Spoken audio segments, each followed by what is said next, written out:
Salve Maria, dia 18 de setembro de 2021, da 24ª semana do Tempo Comum. E o Evangelho de hoje encontra-se em São Lucas, no capítulo 8º, nos versículos do 4º ao 15º. Do Evangelho segundo Lucas. Naquele tempo, reuniu-se uma grande multidão, e de todas as cidades iam ter com Jesus. Então ele contou esta parábola. O semeador saiu para semear a sua semente. Enquanto semeava, uma parte caiu à beira do caminho. Foi pisada e os pássaros do céu a comeram. Outra parte caiu sobre as pedras, brotou e secou, porque não havia umidade. Outra parte caiu no meio de espinhos. Os espinhos cresceram juntos e as sufocaram. Outra parte caiu em terra boa, brotou e deu fruto, 100 por 1. Dizendo isso, Jesus exclamou: quem tem ouvidos para ouvir, ouça. Os discípulos lhe perguntaram o significado dessa parábola. Jesus respondeu: a vós foi dado conhecer os mistérios do reino de Deus, mas aos outros só por meio de parábolas, para que olhando não vejam e ouvindo não compreendam. A parábola quer dizer o seguinte: a semente é a palavra de Deus. Os que estão à beira do caminho são aqueles que ouviram, mas depois vem o diabo e tira a palavra do coração deles, para que não acreditem e não se salvem. Os que estão sobre a pedra são aqueles que, ouvindo, acolhem a palavra com alegria, mas eles não têm raiz. Por um momento acreditam, mas na hora da tentação voltam atrás.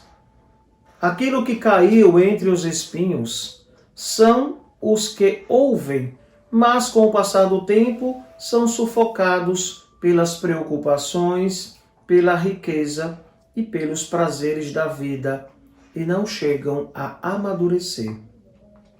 E o que caiu em terra boa são aqueles que, ouvindo com o coração bom e generoso, conservam a palavra e dão fruto na perseverança. Palavra da salvação, glória a vós, Senhor.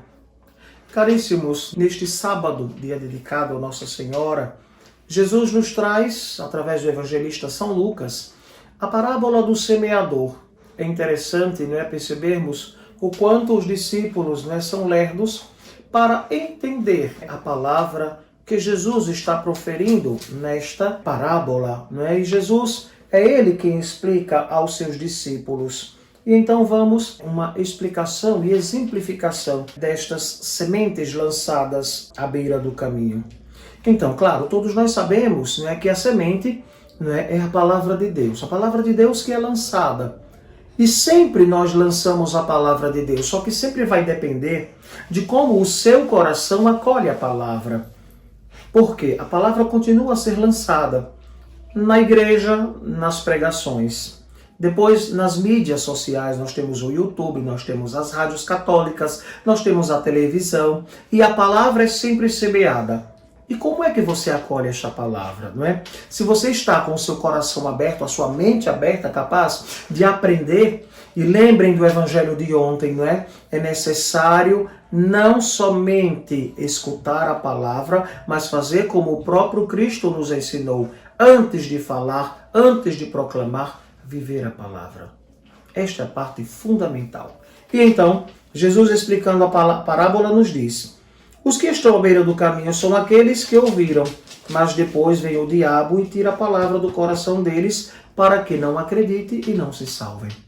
Quantas pessoas foram envolvidas numa pregação, numa palestra, num encontro, num ECC, no encontro de jovens, no alerta, que é comum aqui em Aracaju, não é? E também no Santos Dumont, com o padre Genivaldo, este alerta, que era o encontro de jovens, né? Interessante que toda a diocese deveria viver esta realidade depois que passasse esta pandemia, não é? Então, o diabo vem roubar a palavra. Então as pessoas sentem aquele fogo da ação do Espírito de Deus, mas que na verdade, em um outro momento imediato, após o encontro, após, né, uma descoberta do Cristo, o diabo vem e rouba a palavra. Por quê?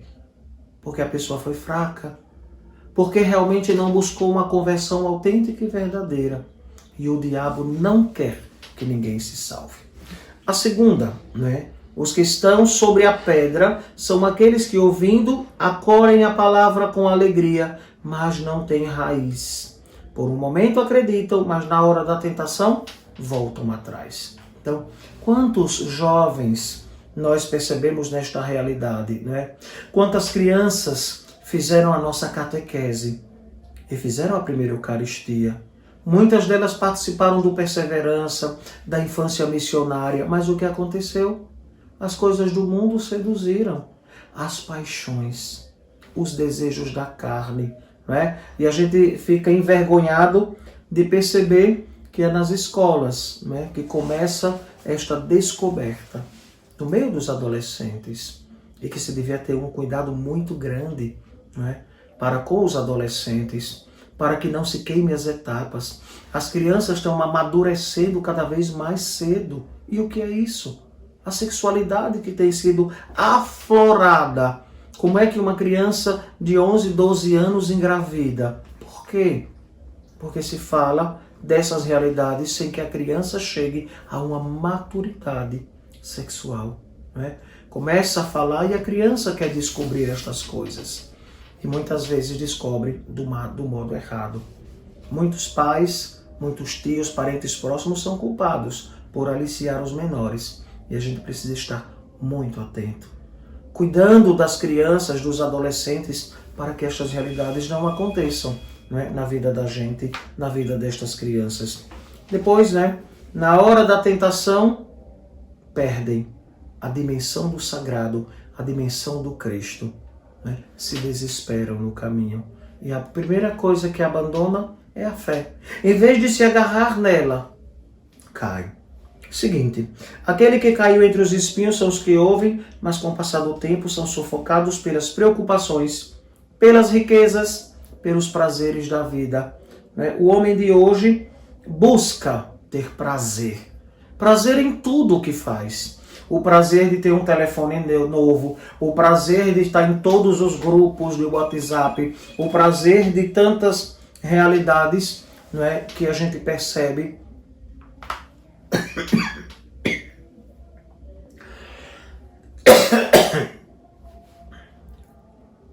O prazer de tantas realidades, não é, que são momentâneas.